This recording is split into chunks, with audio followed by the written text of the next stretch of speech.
I mean, I believe that the cellular phone is safe.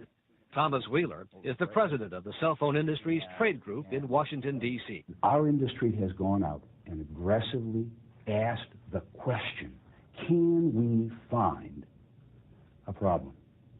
And the answer that has come back is that there is nothing that has come up in the research that suggests that there is a linkage between the use of a wireless phone and health effects. Nonsense.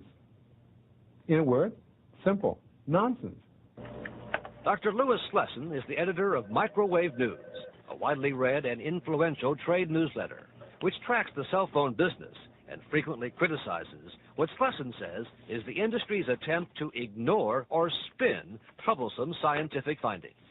This is about PR, not about science. There's research from Australia, there's research from England, Denmark, Sweden, Norway, Germany, all pointing in a direction Mr. Wheeler doesn't want to look. Essentially, we have reports of headaches, of cancer, of changes in blood pressure, changes in sleeping patterns. Among the most recent work, that of this Swedish doctor, Leonard Hardell, who studied phone habits of brain tumor patients. His pilot study was nowhere near big enough to be scientifically conclusive, but enough for Dr. Hardell to recommend that cell phone users take steps to minimize their exposure and be especially cautious about children using cell phones. There is no smoking gun. We don't know that they're unsafe, but there is tons of information from all over the world showing a problem. But there's no sign the cell phone industry sees it that way. A whole new way to use your wireless phone. If anything, the industry's current ad campaigns encourage consumers, even children, Hey, Dad, I need a ride home. to use cell phones much more than they do now. Talk all you want. Your family. I'm a big bucket guy. Use it how much, you say? I mean, I buy the big bucket of minutes, which is, 1,600 minutes, and then go beyond that. The industry's Thomas Wheeler says there's no reason to cut back cell phone use, and that the focus in studies like Dr. Hardell's should be on the positive findings. Dr. Hardell, in his study, says that he could not find a link between the use of a wireless phone epidemiologically and brain cancer. What he did find was an interesting handedness issue. Interesting. And he says, based on his findings, he would recommend people use cell phones as little as possible. And my question to you is, would you agree with that advice? I think that there is a preponderance of evidence that there is not a linkage between the use of wireless phones and health effects. This is hardly the first time health concerns have been raised about cellular phones. Can you recognize this as being the phone you used? Yes, I do. Is this the phone? Yes. 6 weeks after this videotaped deposition in 1993, Susie Reynard of Tampa, Florida, died of brain cancer. Her husband, David, claiming his wife's cancer was caused by her cell phone. The tumor was exactly in the pattern of the antenna. David Reynard went on to almost single-handedly create a national scare when he filed a lawsuit and went public with his allegations.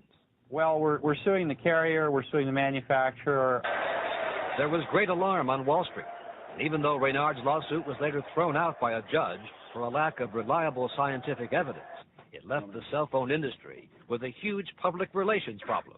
So what our industry is announcing here today, and led to the announcement of a $25 million industry research program to be run by Dr. George Carlo, a public health consultant, who was labeled then by some as a kind of scientific shill for the cell phone industry.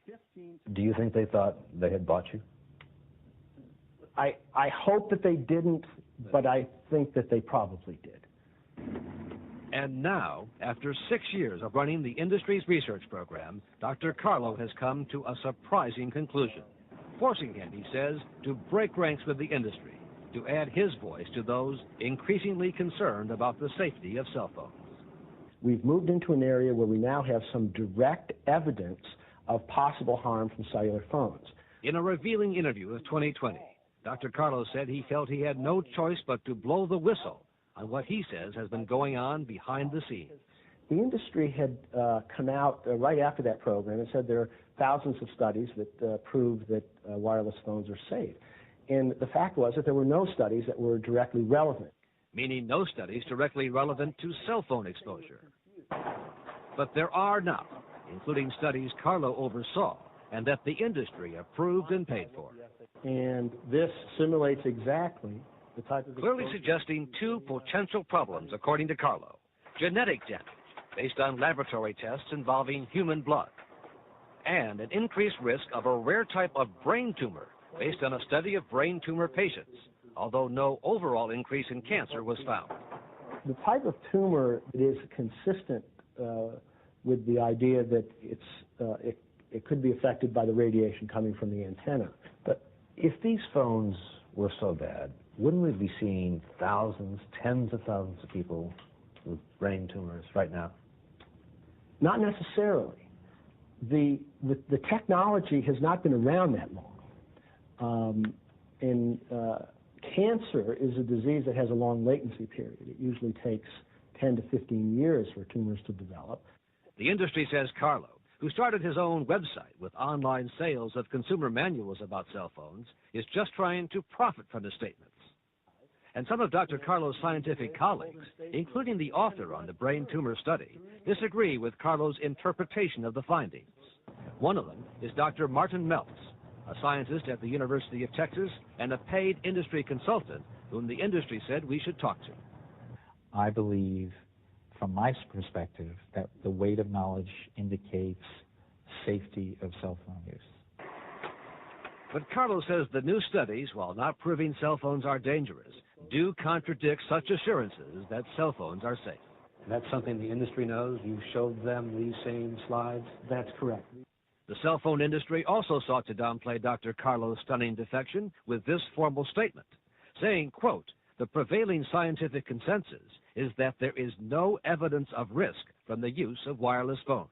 No evidence of risk." Is that true? That's wrong. That's wrong. That's wrong. Have you seen this? It's actually quite shocking, knowing what has been conveyed to them. Other scientists we checked with also took sharp exception to the industry's position about no evidence of risk. Dr. Henry Lai in Seattle, studying genetic changes. Dr. Alan Preece in England, who is studying brain function changes, as well as Dr. Hardell in Sweden, studying brain tumors, and Dr. Adey in California, the dean of them all. I think that's a presumptuous statement. I think it's even irresponsible.